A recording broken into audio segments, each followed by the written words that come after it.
Every day on Facebook, I remind people the importance of opening all their windows to allow cross-ventilation to get rid of all of those baddies. That's the particles, the gases, and that humidity that's in our homes that actually makes us feel colder. It's all about being healthy. So what does good, healthy air look like? So here's a monitor that I use. It's a 10 top, and we've got particulate matter at the top. This is basically particles. So the smaller the particle, the lower down into the lung it will be breathed in. So 2.5 is the smaller one, and then particulate matter 10 is the bigger one, such as pollen. You've then got particles. That's how many particles are in your air per litre. Carbon dioxide and HCHO, which is basically a reading of formaldehyde, which is a very bad gas. You've then got at the bottom, you've got your temperature. And last but not least is relative humidity. So this is the percentage of water in your air. You'll see that I've provided the healthy zones for all of these readings to give you an idea of what you should be aiming for in your home. But every home is different, but it gives you a good guide. So why are these actually so important, and why is cross-ventilation so important? So this slide now gives you an idea of what can happen to your body if the air in your home, where we spend 90% of our time, isn't healthy. Not only do we breathe in the air, which impacts our lungs and can then impact the rest of our organs and our blood, but actually the gut can really be impacted by the air around us. And the gut is responsible for your immune system. So people really have no chance. If the air around them at home that they're breathing in all day long is not healthy, then their health is going to be impacted.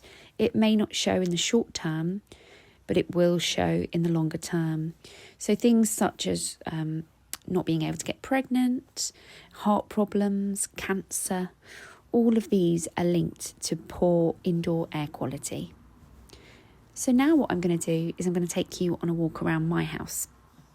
This first picture is showing what terrible air we have downstairs. So this was an experiment that I did where I didn't do cross-ventilation for 2 whole days. So I didn't open windows for 2 whole days.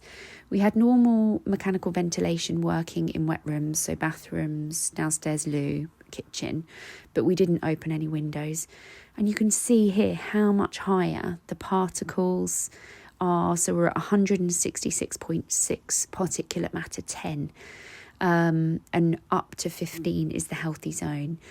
You can see we've got 13,000 particles there. I had done some cleaning before waking up the kids, and that's probably what caused that, but it just shows you what's happening to the air around us.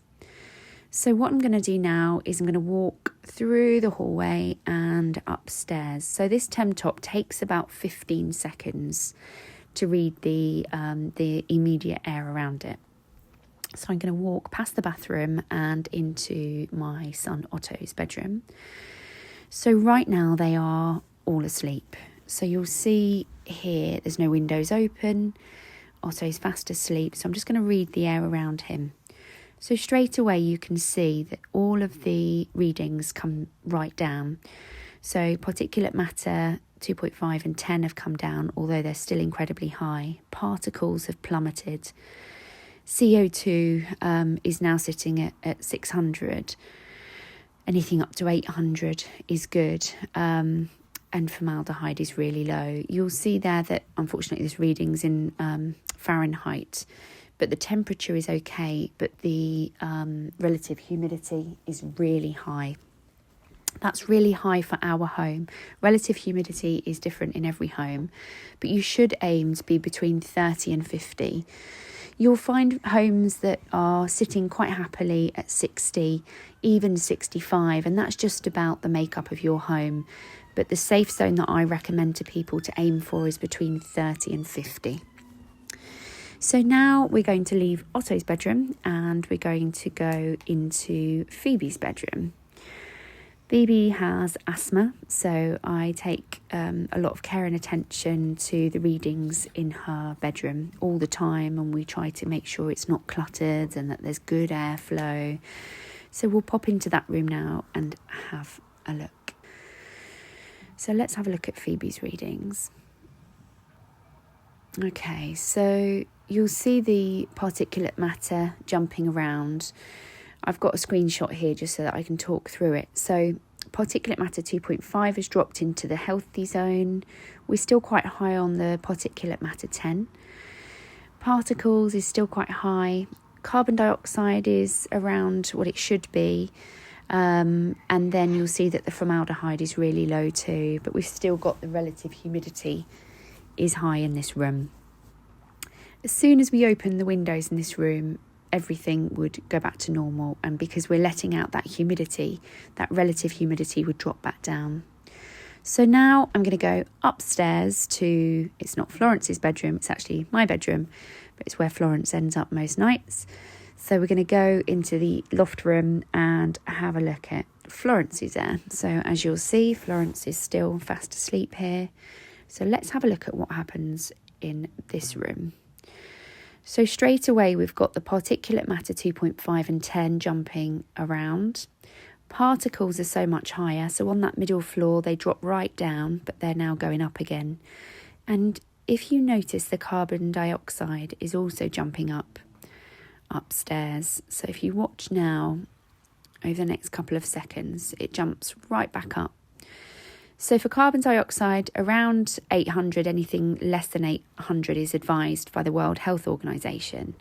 And anything above that is not necessarily unsafe, but it's unhealthy. And the reason being is that a high carbon dioxide, you're basically sitting in your own waste. And it will make you feel tired, lethargic. It might give you headaches. You might not be able to concentrate. And if you've got children that you're finding it difficult to get out of bed, this could be the reason, because they're basically laying there in their own carbon dioxide waste. So as a reminder, I've done this video to show us what happens to the air when we don't cross-ventilate our homes. On Facebook, which is Mums vs Mould, every day I share a reminder to everybody to do a 10 to 60 minute cross-ventilation at least once a day, which will help us to promote fresher, healthier homes for our entire families. This is such an important and actually quite an addictive behaviour. And if we can all get into it, we're going to feel better in terms of our health. Our buildings will benefit because they're not going to be getting damp from the inside, issues with condensation, etc., and high relative humidity. And we're going to be passing on a really good and important behaviour to our children as well. They watch our every move. We can only teach them the best behaviours. So by doing this and encouraging our families to get involved, they will hopefully pass this on for generations to come too. Thanks for watching.